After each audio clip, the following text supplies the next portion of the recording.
Vasudevaya.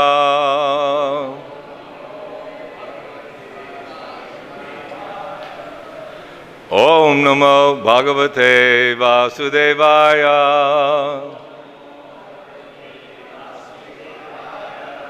Om Namo Bhagavate Vasudevaya. Narayanam namaskritya narang chaiva narottamam deving saraswating vyasam tato jayamudiraye nasta prayeshu abhadreshu nityang bhagavata sevaya bhagavat uttama shloke bhaktir bhavati naishtaki. So reading Srimad Bhagavatam. Welcome, Maharaj. Canto 10, Chapter 10, the deliverance of the Jamala Arjun trees, text 34 and 35.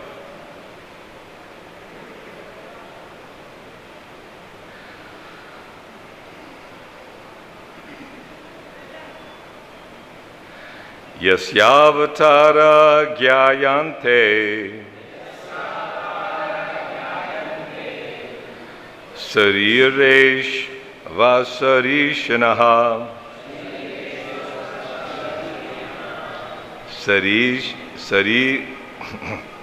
śarīreṣv vaśarīriṇaḥ tais tair atulyātiśayair vīryair dehiṣv asaṅgataiḥ. 35. Sabhavan sarva-lokasya bhavāya vibhavāya cha avatīrṇo ṁśa-bhāgena sāmprataṁ patir aśiṣām. Asaṅgataiḥ, which activities enacted in different incarnations are impossible to be performed.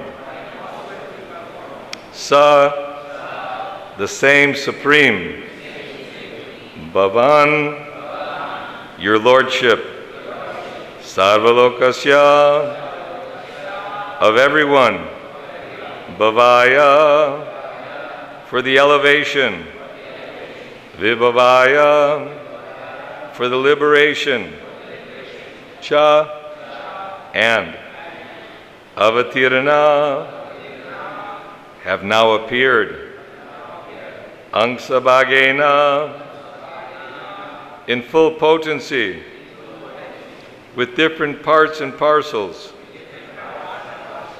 sāmprataṁ, at the present moment, patir aśiṣām, you are the Supreme Personality of Godhead, the Master of all auspiciousness. Translation and purport by His Divine Grace Abhaya Charanaravinda Bhaktivedanta Swami Srila Prabhupada Ki Jai. Appearing in bodies like those of an ordinary fish, tortoise, and hog, you exhibit activities impossible for such creatures to perform, extraordinary, incomparable, transcendental activities of unlimited power and strength. These bodies of yours, therefore, are not made of material elements, but are incarnations of your Supreme Personality. You are the same Supreme Personality of Godhead who have now appeared with full potency for the benefit of all living entities within this material world. Responsively, appearing in bodies like those of an extraordinary fish, tortoise and hog, you exhibit activities impossible for such creatures to perform extraordinary, incomparable, transcendental activities of unlimited power and strength. These bodies of yours, therefore, are not made of material elements, but are incarnations of your Supreme Personality. You are the same Supreme Personality of Godhead. You have now appeared with full potency for the benefit of all living entities within this material world. Srila Prabhupada's purport, as stated in Bhagavad Gita 4:7-8, Yada yada he dharmasya glanir-bhavati bharata tadyutanang adharmasya tadatmanang srajamyaham paritranaya sadhunang vinashaya cha dushkritam dharma sangstarpanartaya sambhavami yuge yuge. Krishna appears as an incarnation when real spiritual life declines and when rogues and thieves increase to disturb the situation of the world. Unfortunate, less intelligent persons, bereft of devotional service, cannot understand the Lord's activities, and therefore such persons describe these activities as kalpana, mythology, or imagination, because they are rascals and the lowest of men. Namang dushkritino mudha prapadyante naradama. Such men cannot understand that the events described by Vyasadeva in the Puranas and other Shastras are not fictitious or imaginary, but factual. Krishna, in his full, unlimited potency, here shows that he is the Supreme Personality of Godhead, for although the two trees were so large and sturdy that even many elephants could not move them, Krishna, as a child, exhibited such extraordinary strength that they fell down with a great sound.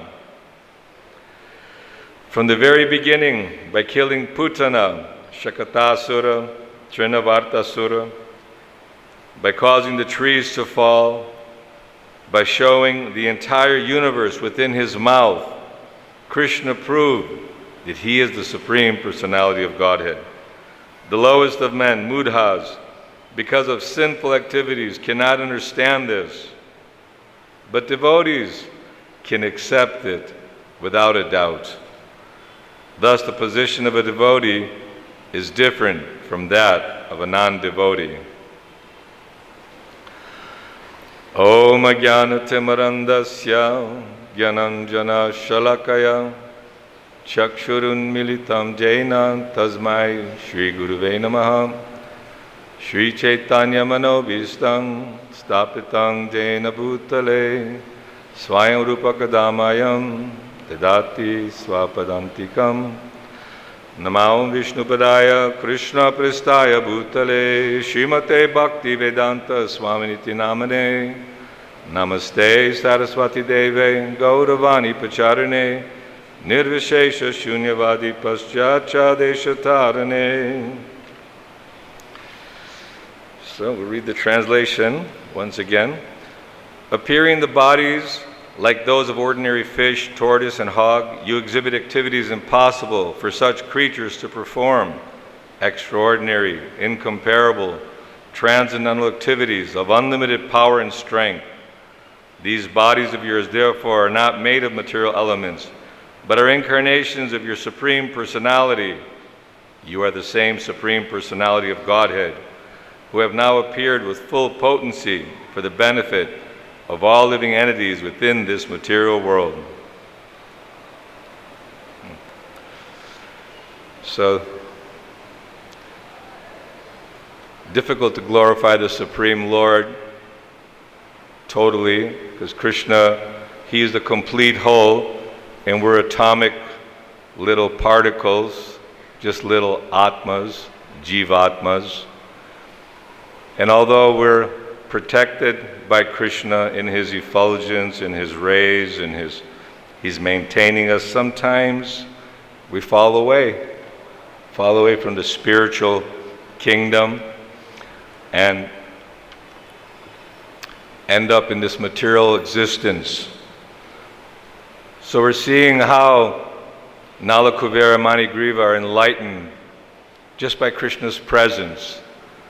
Throughout the Srimad Bhagavatam, there are beautiful prayers by great saintly persons, Lord Brahma, Lord Shiva, Swayambhuva Manu, the Prachetas, here Nala, Kuvera, Manigriva, Dhruva Maharaj, Prahlad Maharaj. And these are not just artificial glorifications of the Supreme Lord. For those who are fortunate, we accept authority. Very difficult in this material world because people think that my teachers, the history books, the scientists, great philosophers, many philosophical books are there, so many universities, and people are studying, trying to find out a little bit more about what is the purpose and goal of life. But unfortunately, unless they're getting direction or guidance, you cannot make religion. There cannot be a new religious process or some new philosophical doctrine, because this is already not made, but presented by Krishna.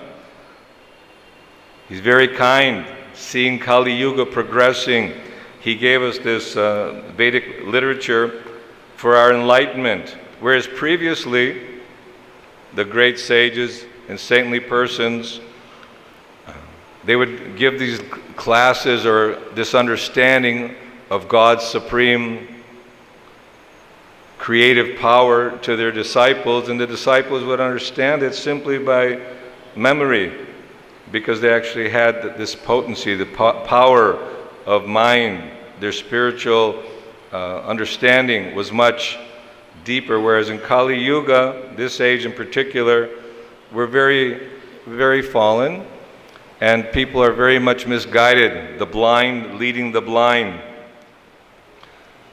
In the very beginning of the first canto, second canto, the various incarnations of the Lord, there's summaries throughout the Bhagavatam, then it goes more into detail as to how the Lord appears for the protection of his devotees and the annihilation of non-devotees.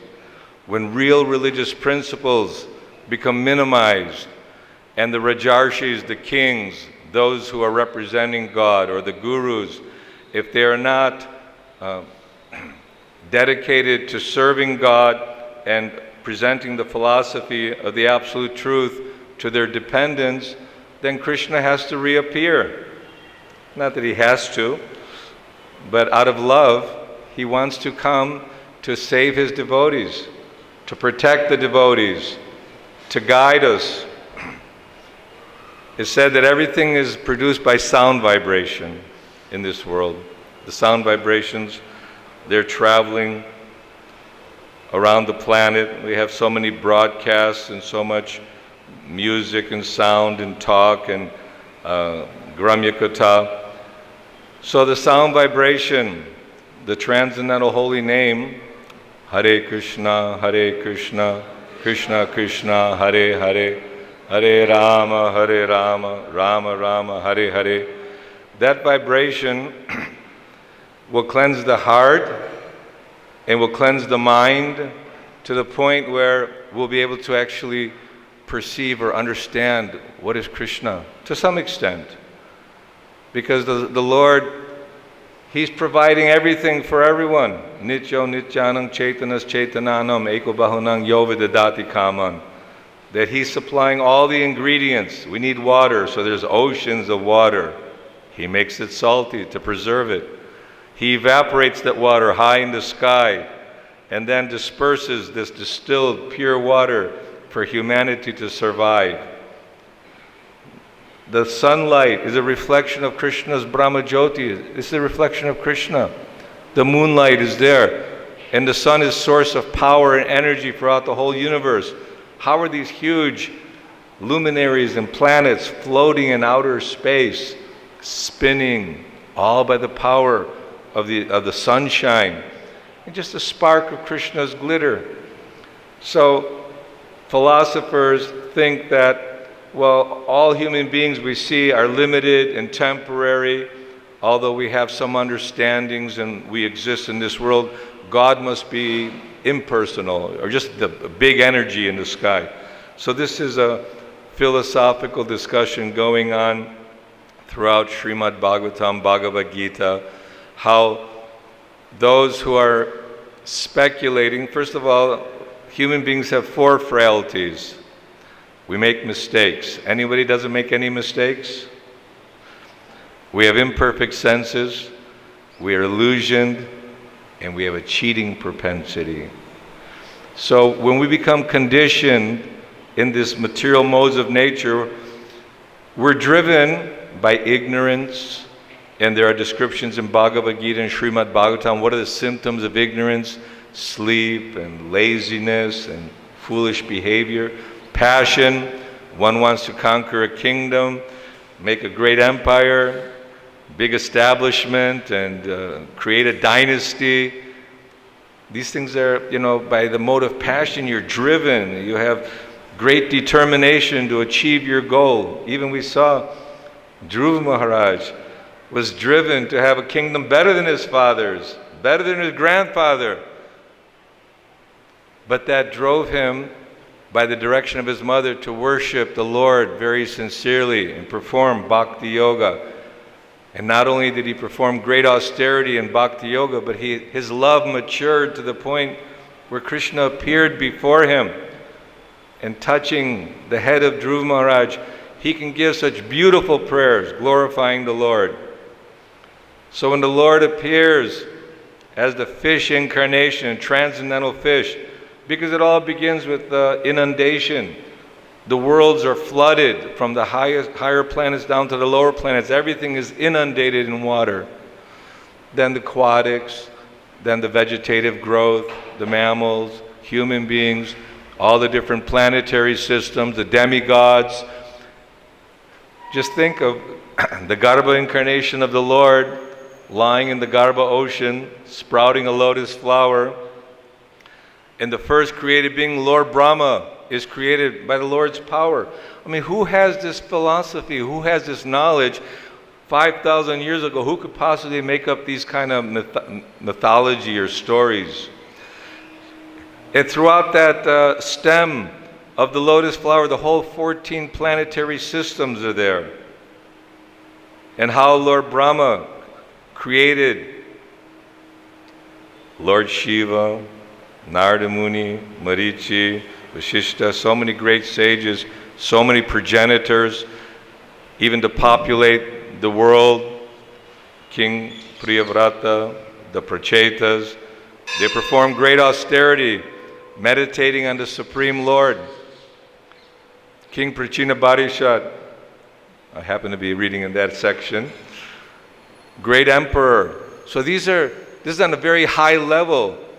It's Lord Brahma, the creator, then Swayambhuva Manu, his son, then King Prachinabhari is the son of Swayambhuva Manu. And they're controlling the whole universe. We can hardly control one city or one town or one temple, let alone the whole universe. So Swayambhuva Manu, he wanted that Priyavrata, that you should take up this responsibility of managing all the affairs of the universe. But somehow Narada Muni got to Priyavrata first and explained to him about the struggle of material existence. What is that struggle? Hard work. Everyone has to work very hard to maintain themselves, maintain their families, or achieve their desired goals. They say so much work that when you see the horses work, you see the foam in their mouth. I think there's one famous song by a rock group, it's been a hard day's night working like a dog. isn't it? That everybody's working all day and night just to provide some food, shelter, and clothing, and try to gratify my senses and the senses of my family members and satisfy the community, the nation. So people are working hard, and then they're bewildered, they're in distress, then they get fearful. Maybe it's not going to work out for me. Oh no, what if I lose my job? What if there's a pandemic? What if my business collapses? If the stock market goes under, then during the stock market crash in the early 20s, many affluent, powerful, previously rich people jumped off the building and killed themselves because they saw there was what's left. If there's no money and there's no opulence, then what's left?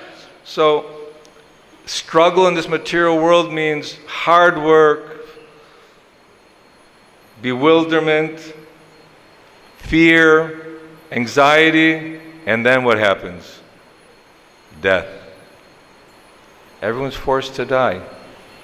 From the highest planet down to the lowest planet. Although we hear how Lord Brahma lives a fantastically long life in Satyaloka, sometimes called Brahmaloka, the inhabitants have full mystic powers. They can travel interplanetary system without machines, without airplanes. They have such mystic power. So we hear of these powers, and even previously on this earthly planet, there are yogis who could perform many great feats. But the Lord, because it's the nature of the cheating mentality of imperfect senses, of making mistakes to go wrong, do the wrong thing. So Krishna appeared as Kapila Dev to give instructions. He appeared as the fish incarnation to deliver the Vedas. Then Lord Boar appeared, Lord Varaha, transcendental. But he took that form for a purpose, to lift the earth up from the regions when Hiranyaksha and the demonic personalities forced the earth down into the causal ocean. The Lord personally picked up the earth. We think these are all stories, mythology. It sounds too hard to believe. But we're all limited in our little well. We know the frog's well, 5-6 feet. And the other frog came and said, I just came back from the Atlantic Ocean. It's huge. How big? Twice the size? 5 times the size of my well? Okay, 20 times the size of my well? No conception that the Lord, He appears in every species. He can appear as Parasaram, a great warrior, appeared as Ramachandra with Lakshman, Hanuman. The Ramayana is there. These are all histories with great detail of the Lord's appearance and transcendental activities, because this will attract us. Paritranaya sadhunang vinashaya cha dushkritam. That He comes for the protection of the devotees and the annihilation of demons. Now we're getting in the 10th canto, and we'll see how Krishna deals with the various demons. Putana, Shakatasura, Trinavarta, and then more and more and more. He's annihilating the demonic, atheistic views that people are totally misled by their teachers. Prabhupada was a little bit stern on those who claim to be teachers. If you don't know the absolute truth, what are you teaching? You're a cheater. Real teacher, real Brahman, is that Go Brahmanya Hitaya Cha, Namo Mahabodhanyaya Krishna Prem Pradayate Krishnaya Krishna Chaitanya Namane, Go Brahmana Hitaya Cha, Jagaditaya Krishnaya Govindaya Namo Maha. So Krishna, He's first concerned about Gomata, because in the spiritual kingdom is unlimited Surabhi cows. They're the most wonderful animal, giving the most potent, nutritious foodstuff milk, and very dear to Krishna. So Krishna wants to protect the cow, and modern civilization has made so many slaughterhouses to slaughter the cow. The cow's giving milk, is giving even its hooves and skin after it leaves. And go Brahmana. The Brahmanas are those who are dedicated and devoted to serving the Lord. So if we don't protect, have this varnashram system, which was scientifically produced by Krishna, very difficult to get free from committing sinful activities, from understanding the purpose and goal of life. It's not that Krishna just appeared as a cowherd boy with Balaram and all the gopis and gopas just to make a theatrical show, but it's a replica of the spiritual world. Golokya Premadan Harinam Sankirtan, that this holy name is coming from the spiritual world. And Krishna, he sent Sri Vrindavan Dham here so that Srimati Radharani, Nanda Yashoda, all the gopis and gopas, and Krishna and his associates can come and exhibit their transcendental activities to attract all of us, so we can actually get free from our fear, from our bewilderment of what should I do with my life, what is the purpose of my life? Because without having the proper guidance in life, people become totally mad. Everyone's just mad after sense gratification, which is very bewildering in this world. But it's just a reflection of our desires. Everything is produced, all the different material elements, earth, water, fire, air, ether.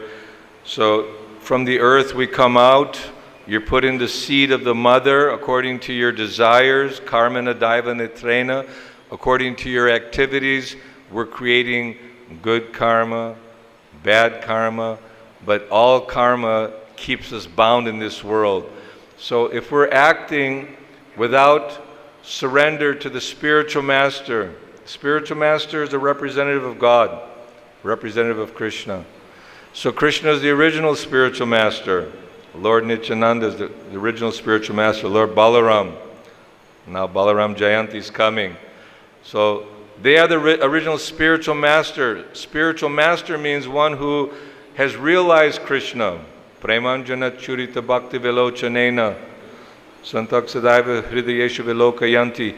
That with his eyes he can see the Supreme Lord. Atashi Krishna namadi nabhaved gramendriyai sevan mukhe hijivada swayameva spuratyada. With these blunt material senses, we cannot understand Krishna's appearance and activities. We just, the material senses are covered over by billions and trillions years of samsara, birth and death in this world, of so many identities. We get confused. Who am I?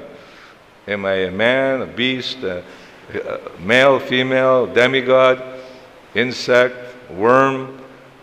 We've had all these lives, but human life is very valuable, because only in human life can one inquire, atato brahma jignasa, ahang brahmasmi, I am spirit. What am I? Who am I? What is the purpose of my life?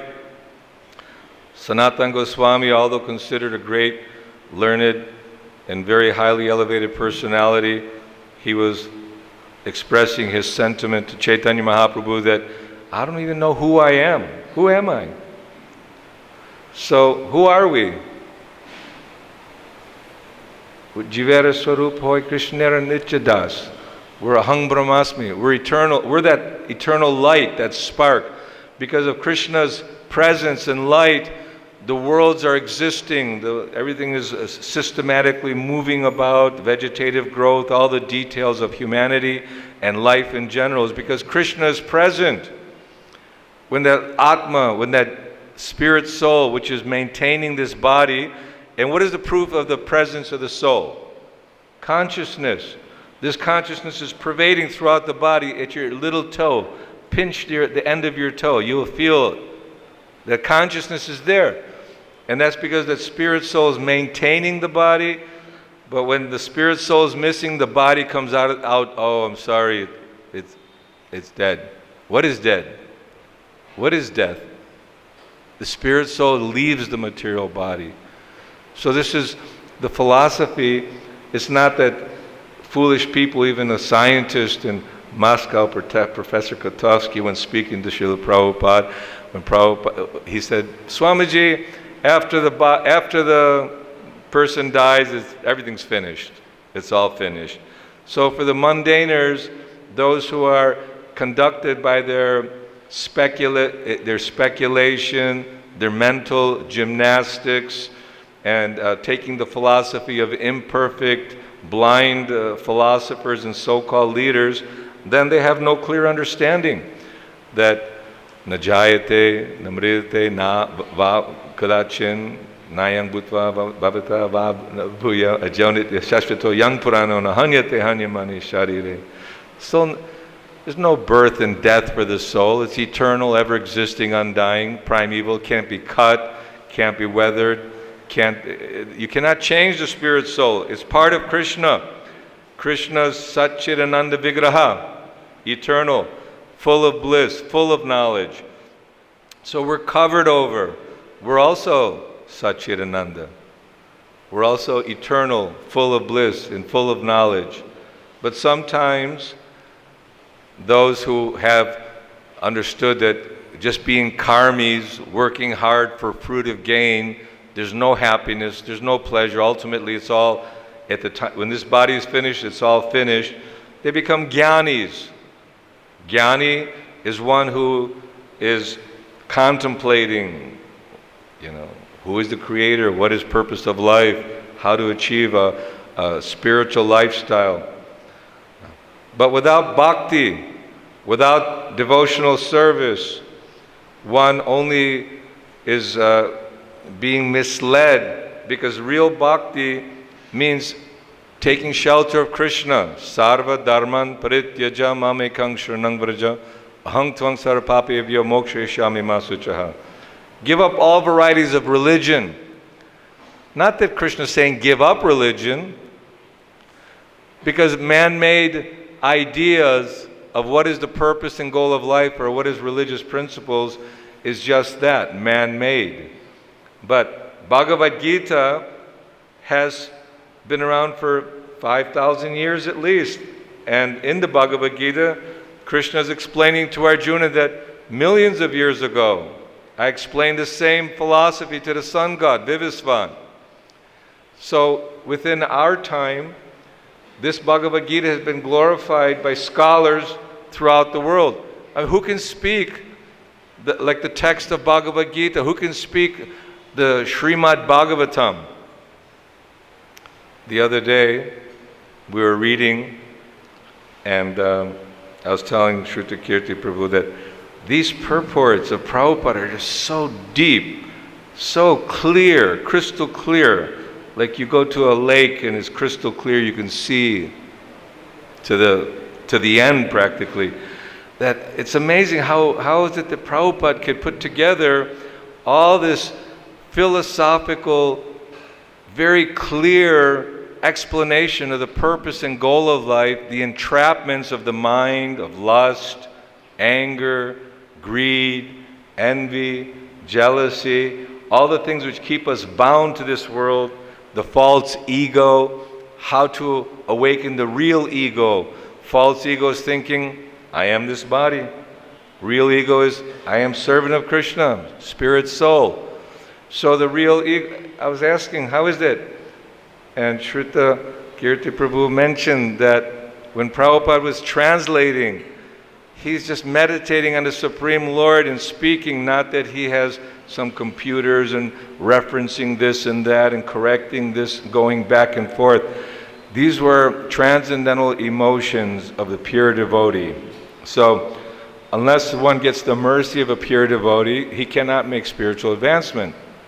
So it's not just some sentimental saying that we need the blessings of the pure devotee or take shelter of a pure devotee so that somebody can get a lot of disciples and hopefully some rich ones. That's not the idea. The idea of the spiritual master is to carry the message of Krishna, and all the answers to all the problems in life are explained in Bhagavad Gita and Srimad Bhagavatam. We don't need to go everywhere. Oh, I have this problem, Gurudev, I have that problem. And someone was giving class and said that Prabhupada's answers was make sure that you're chanting the holy name and following the principles. Because this Pancharatrika Vidhi, this Vaidhi Bhakti, Narada Muni is teaching us that there are rules and regulations that we must abide by. And there are practices which are conducive to spiritual life. And there are things to avoid which destroy one's devotional creeper. Offenses to Vaishnavas is on the top of the list. Sometimes we think, well, I'm not offending anybody, but if you somehow or other, offenses may occur because we're all in the shower cleaning ourselves from the dirt of misidentification with this material body. And it doesn't come that simple just to hear once or twice that I'm not the body, I'm spirit, soul. Okay, I'm a devotee, I understand. So this Vaidhi Bhakti is a preliminary process, but it's an essential process to Raga Bhakti. Because in Vrindavan consciousness, Vrindavan atmosphere is more spontaneous love. But we can't jump to that artificially thinking that, oh, I'm also in Vrindavan, I can sit in the bank of Radhakund and bathe 3 times daily, read the scripture in solitude and chant the holy name, and I'm on the Raganuga platform. I'll see the Lord manifesting his pastimes in front of me. It doesn't actually work like that because the 2 lines are parallel, the Vaidhi Bhakti and Raga Bhakti and Vaidhi Bhakti. So rules and regulations are essential for one's strength in Krishna consciousness. Just like if you're sick, you go to the doctor, he tells you you cannot eat these things. There are many diabetics. You have to avoid white rice, you have to avoid sweets and sugar, isn't it? Or if you have, high blood pressure, there are things you should not do and things you should do to promote good health. So we want to have good health in our spiritual life. We want to appreciate that my Krishna, he manifests as the Supreme Lord, as a lion, half man, half lion, because he comes in a special way. Krishna knows everything, and he understands what's in the past, what's existing now, what's existing in the future. But the Lord comes in very unique incarnations, just so that we can actually be attracted by his omnipotence, his strength, his beauty. And his beauty described cannot be compared to millions of cupids. Cupid is considered extremely beautiful, the god of love. So millions and billions of cupids cannot compare to Krishna's abilities. So we have to hear from Srimad Bhagavatam. We have to hear from Bhagavad Gita. And for those who are especially over 50 or more, we're getting some indication that now it's time to get even more serious. Although Prahlad Maharaj said from the very beginning of life one should be serious, but when one is young and able to run up the stairs jumping every 3rd step and able to do many things, they feel a little bit invincible, like, hey, look at the beauty, look at the strength, and now's the time to enjoy. When you get old, then we can philosophize and talk about renunciation. But the desire never goes away. The desire for enjoying this world does not go away because we have an intense love for Krishna, but it's perverted in this world. It's a perverted reflection. So everything begins with Shraddha, faith. Either we have faith in the mundaners, the so-called philosophers, or our parents, or we have faith in Srila Prabhupada, the saint, Sadhu Shastra Guru. He's not simply speaking that, he's also delivering the Shastra, which has been studied by great saintly persons throughout the ages, and giving very crystal clear direction as to what is the purpose and goal of life, how to achieve that goal, how mundane and miserable material life is, but how transcendental and beautiful spiritual life is, and how to go to that light. We're in darkness now, isn't it? We're born in darkness, early morning, if there was no luminaries, it's totally dark at night. This universe is dark. But when the sunshine comes, usually at nighttime, if you're moving about, it's a little fearful, you're not very clear or decisive. Maybe there's a ditch, maybe there's a cliff, maybe, it's total darkness. We don't know what is our destiny. But when the sunlight comes and everything is illuminated, you feel relief that I can see clearly now, moving in the proper direction. So this is the Guru, spiritual master. Om jñānatimirandasya jnananjana shalakaya chakshurunmilitam jena tasmai Shri Guruve namaha. That I was born in the darkness of ignorance, but my spiritual master is opening my eyes at the torchlight of knowledge. I offer my respectful obeisances unto the Lord. This is the beginning of prayers. You offer our respectful, humble obeisances to the spiritual master. And who's the original spiritual master? Krishna. Actually, the Guru is non-different than Krishna. Not that he becomes Krishna, he's the servitor God, whereas Krishna is the served God. That means the spiritual master, he teaches everyone how to rightfully execute their constitutional position of being Satchidananda Vigraha, eternal, full of bliss, full of knowledge, and that will come by the blessings of the spiritual master. And what are those blessings? That when you render service with humility and inquire from him, he'll give you the holy name. That the holy name of the Lord is non-different than Krishna. Kali Kalir Dharma Krishna Nam Sankirtan. And this is something that's it's not just a mantra, it's a maha mantra, great mantra. And this mantra, even though we may not have philosophical inclination, may not even have a taste for chanting the Lord's holy name, take it from the great authorities, from the sadhus, the saints, the shastra, the guru, that by chanting the Lord's names, Hare Krishna, Krishna Krishna, Hare Hare, Hare Rama, Rama Rama, Hare Hare. We're praying to Krishna, please, my Lord, I've fallen into this ocean of birth and death. Pick me up as one of the atoms at your lotus feet and engage me. So it's not enough just to simply, very comfortably chant and read. Lord Chaitanya is giving the order. Jare dakotare kaho Krishna upadesha maragai guru hoy tare desh. That it's your duty. It says in Bharata, but all human beings, Krishna Chaitanya Mahaprabhu, who is the Lord's most recent incarnation, but also the Lord's incarnated in Srimad Bhagavatam. The Lord is incarnated in Bhagavatam. And Lord Chaitanya, he's incarnated again because people, fools and rascals, misunderstood again Bhagavad Gita. People are still deviating from the path, the true path.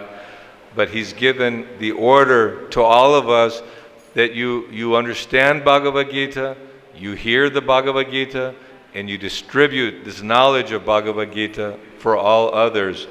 And this is more of a perfection, and this is more blessings coming. The more we give, the more we receive. This is Prabhupada's focus was on Sankirtan, because this was Lord Chaitanya's focus. This was Srila Bhaktivinoda Thakur, Srila Bhaktisiddhanta Saraswati Thakur, Srila Prabhupada, the Goswamis. All were in the mood of helping humanity who's suffering in ignorance, helping all mankind by distributing this knowledge of the Vedic literature. There'll always be the fools and rascals and demons who will not accept, who will think it's all fictitious mythology. But we should feel confident by our shraddha, by our faith. Our faith will solidify the anartha nivrittis, the unwanted bad habits or contaminations which are keeping us on the bodily platform will be dissolved. And by enthusiastic chanting, attentive hearing, and also very much vibrant, active devotional service is a very good, excellent formula for enhancing our spiritual life. as I said, when you become 50, 60, 70, we know time to really, even though from the very beginning, not that, oh, I'm not 50, it's cool, I can go party now. No, it's not like that. But as we get the time for retirement, in the sense that retiring from all material activities, from all mundane activities, and so-called misidentifications, oh, it's my duty, I have to take care of my great-great-grandchildren, you know, I have to put enough money in there so that many generations of my dynasty will be, you know. This is all a misconception, because you don't know where you were in your last life. Right now you have a chance for awakening love for Krishna by chanting the holy name and following Srila Prabhupada's directives in this Krishna consciousness movement. So we should be enthusiastic and inspired by this Shravanam Kirtanam Vishnu Smaranam. Srila Prabhupada ki jai. A few minutes if there are one or two questions, corrections, comments. Yes, Mataji, here's a microphone. It's coming.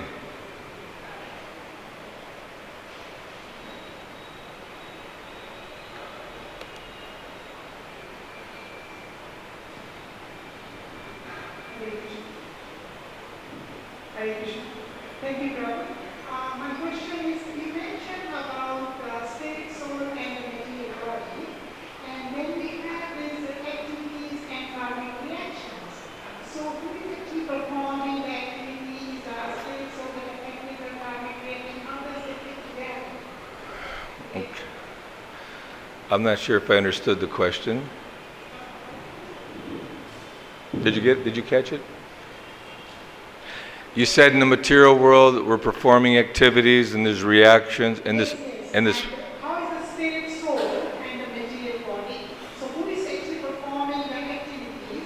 Aśa. And also karmic reaction? Who's taking the karmic reaction? The body of the spirit, soul. So like if I took a hammer and hit somebody in the head and I say, I didn't kill him, the hammer killed him. Is it like that? Or the hand, and blame the hand. It's a good question.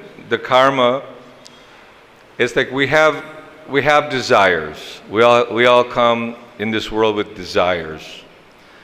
And originally, we take a very, very high birth. They say even Lord Brahma, you know, a very elevated birth.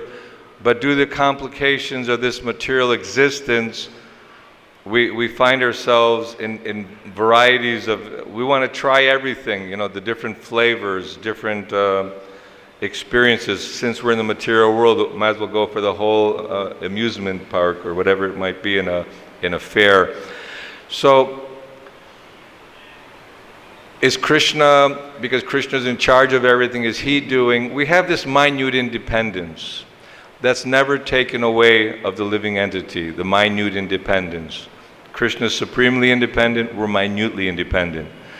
Now we've been given this machine in this human body as a result of our previous activities and our desires. Krishna, through Mother Nature, gave us this body, whether human being or other body.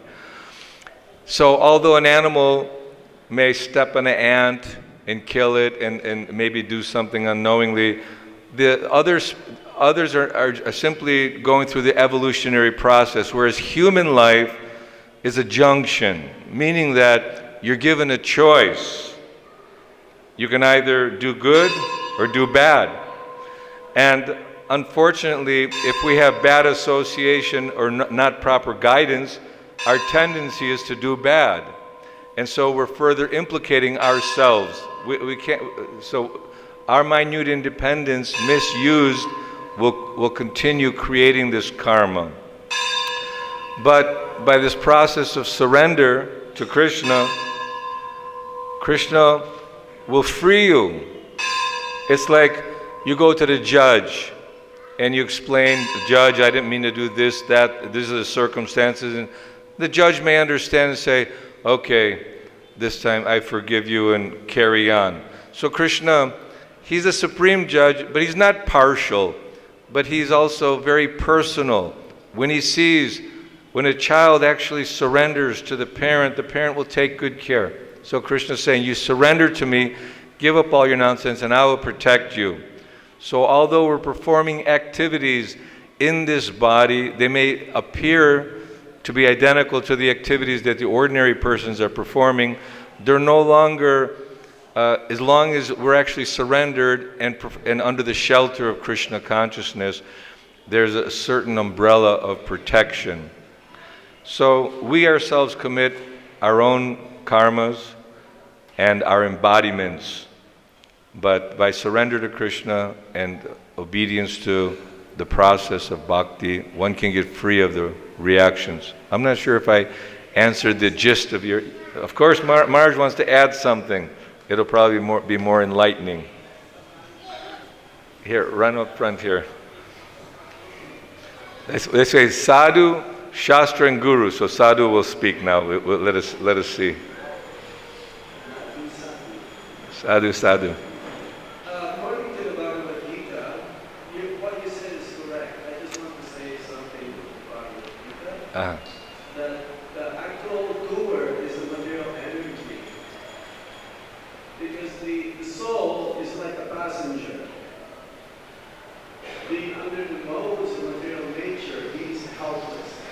The passenger is like wherever the senses go, if it's in the mode of goodness, or passion, or ignorance, the mind is restless, disturbed, chanchala. You noticed. So ultimately, the soul has nothing to do with the material energy. But because we identify ourselves with the body, we get affected and we suffer. But ultimately, the soul got nothing to do here. We are just like here. It says we're knower of the body. We're the knower of the field of the body, the field. But the soul doesn't have anything to do with the material energy. We just become affected because of the modes of nature identifying ourselves with the body. Did you get all that? Good night, Yeah. Rise above the modes. Yes. You're correct. Thank you very much. I don't know. Yes, there's a question there. Is that okay? That one. Yeah, this material, it's not easy to get beyond the modes of nature and off the bodily platform, but as Maharaj said, the spirit soul is eternally blissful. What are the anxieties that we're going to experience unless we're identifying with the body? Thank you very much, Pastor. There were many wonderful points in that. You mentioned about how chanting is the work of the mind and heart. And you also mentioned about prestige and all these 6 unwanted things that we have. I have actually 2 questions if time permits, so I'll start with one. So Prabhuji, is it possible that somebody may be following everything, Mandalaki, the whole morning program that Prabhupada has beautifully given us, and chanting, but yet they hold these desires in their heart for name, fame, prestige, and because I heard that when one chants, but they hold these desires, the chanting actually fulfills those desires also. So my question is that true? That if one has desire for name, fame, prestige, they are not wanting to let go, but they're chanting. So what happens? Yeah, yes, it's true. Like Priyavrata, there was amazement. There was a question by Shukadeva Goswami that how is it that Priyavrata, who is totally fixed on a pure devotional platform, surrendered to the Lord, but then he agreed to accept the kingdom and family life and responsibilities and other things. So there are places where it's explained that the Lord even fulfills the desires of his devotees in ways that they may even feel like, I really don't want that. You know, after you've reached a certain level of realization, if you're maintaining certain desires, but we should not maintain these desires for anything other than pure bhakti, because they will be fulfilled to some extent one way or the other. But ultimately, I'm sure question number 2 maybe will clarify that whole thing. What's question number 2? It's funny you should say that. Yeah, Matsya, I wanted to hear from you. What are the qualifications of authority? And yeah, that's my question. What makes authority? What are actually the genuine qualifications of authority that one can surrender to? Right. That's Arjuna asked the same question. What are the symptoms of a pure devotee? How does he walk? How does he talk? What does he do? How does he do it? So one who is representing the Supreme Lord, again, sadhu shastra guru. The guru is simply repeating the words of Krishna, what is spoken in Bhagavad Gita, Srimad Bhagavatam, and Krishna himself is giving the absolute truth. So the guru is one who is repeating the words of Krishna. Prabhupada never said, surrender to me. He said, surrender to Krishna. He showed how to surrender to Krishna and all the material desire. And that's not the question? And that's very nice, Guruji, but actually what's in my heart is I want to know that when authority, what means authority? So what are the leadership qualities? Like Teacher Maharaj, we talk about leadership qualities where they're very forward-thinking, they're visionaries, and they're always empowering others. They give the power to others so that they can grow.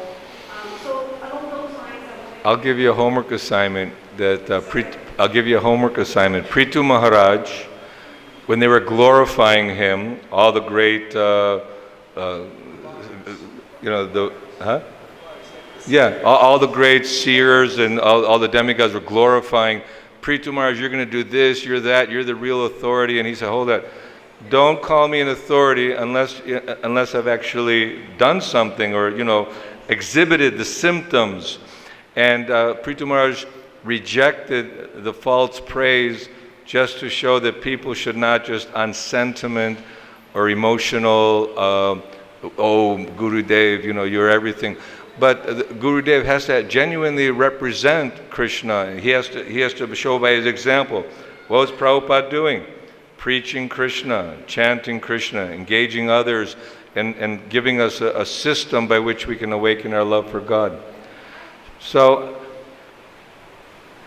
it does take some introspective intelligence to recognize that this is someone who's genuinely following, not that we want to be overly analytical or critical, trying to observe, oh, did you see that? I don't think he did that right, and maybe he's not bona fide, So we should understand that unless you're a pure devotee, it's hard, you cannot judge what is the pure devotee, but the symptoms are given. Titikshava, karunika, suhrida, sarvadena. He's very tolerant, very merciful, very much friend to all living beings, like the 6 Goswamis.